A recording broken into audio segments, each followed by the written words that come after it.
researched when we connected and said, hey, let me learn a lot more about him. And I think there's a lot to unpack. So we're going to jump right in. Give us a little bit about, the patch, where you grew up and what it was like growing up, Frank Calabrese Jr. Okay, well, first of all, my family's like most other families. My heritage is my mother is Irish and my dad is Italian. Okay. Our family business happened to be organized crime.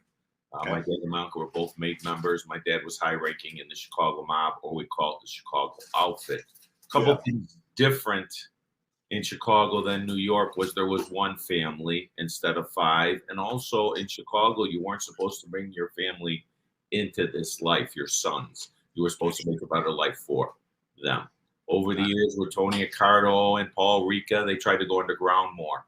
So a lot of stuff was underground. So growing up, I really didn't know what my dad did or in my neighborhood. So I grew up at Grand and Harlem, Elmwood Park. My dad was from Grand and Ogden, the Patch. My mother was from Washington Boulevard on the West Side Irish. So in my neighborhood, our fathers were underground. We didn't have an idea of what they did. We knew they were a little different. Didn't pay much attention to it. As I got towards the end of grammar school, there's some stuff in the papers, and then 72, The Godfather came out, 74, part 2. So we started putting two and two together, but it was never presented to us, so we didn't think much of it, and it wasn't out in the open like in New York. So, we were taught to go to school and work. Now, describe a little bit, because I want to set this up. What was your relationship with your father growing up? Growing up, my father was a good guy. My father had a huge heart. He was tough, but he was all about family. Yeah. He had a lot of friends. We always had big gatherings. My dad never spoiled us and never was flashy. We never wanted for anything, but we were never spoiled. He taught us manners. He taught us to work. I had my first job in 5th, 6th grade delivering newspapers. I had the biggest route on in the neighborhood. Yeah. So, and there were a lot of rules. We ate dinner every night at 5 o'clock. We were a close family. Yeah. Very close family. This life, my dad never intended to bring me into it, nor did he want to bring me into it.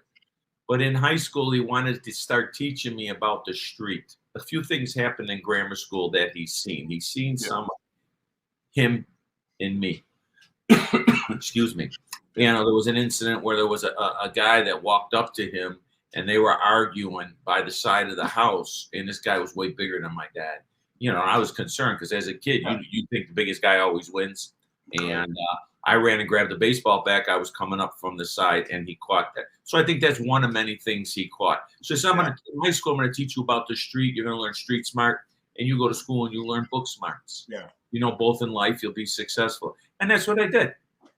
Now, one of the things, though, is there are variations between the outfit and the New York Cosa Nostra. Don't get me wrong. New York Cosa Nostra was indoctrinated and in the fabric of society. But I always felt the Chicago outfit might have even been more so, meaning like during secrets and different trials and different stuff, there were guys that were outed as made men that were regular guys that you didn't know they were made guys. And it was almost like, versus New York, you kind of know who's who. Would you agree with that statement? If so, can you elaborate? Yeah, definitely. So look, some of the type guys that started this, Paul Ricca, Johnny Torrio, Al Capone, they all originated in New York.